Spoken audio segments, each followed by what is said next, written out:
Mein Name ist Matthias Kungel, der Kapitän. Fliegen wird sie mein Kollege, der Stefan Lauf. Der gibt gerade noch ihr Gewicht ein. 16.053 Kilo wiegen sie und ihr Gepäck. Ich verstehe es, sie kommen aus dem Urlaub. Das Essen scheint auch ganz gut gewesen zu sein. Wo blieb drin? Ja, am Hinflug sind die Leute immer leichter. Das ist immer so. Gut, der Rest des Fliegers mit mir zusammen wiegt noch 44 Tonnen. Und dann haben wir noch ein bisschen Sprit dabei, das heißt, wir starten so mit 73, 73,5 Tonnen.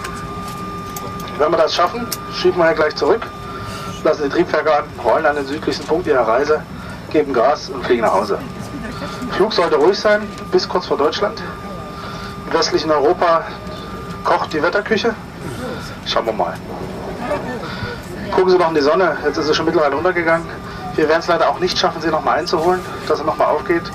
Aber sie haben, glaube ich, die letzten 7, 8, 10, 12, 14 Tage genug Sonne gekriegt, wenn ich mir so einzelne anschaue. Na schön, noch eine Frage im Interesse meiner zwei Mädels hier an Bord. Sind Schweden dabei?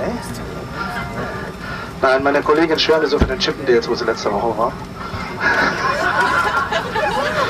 Na schön, damit sind wir bei der Kabinencrew. Ich habe also die Easy Rider Kombi dabei, Dennis Hopper und Henry Fonda. Und die zwei Mädels, wie gesagt, Chippendales-Fans, die sich jetzt gleich um sie und ihren Service und um ihren Aufenthalt hier kümmern werden. In diesem Sinne wünsche ich Ihnen viel Spaß und wir melden uns später.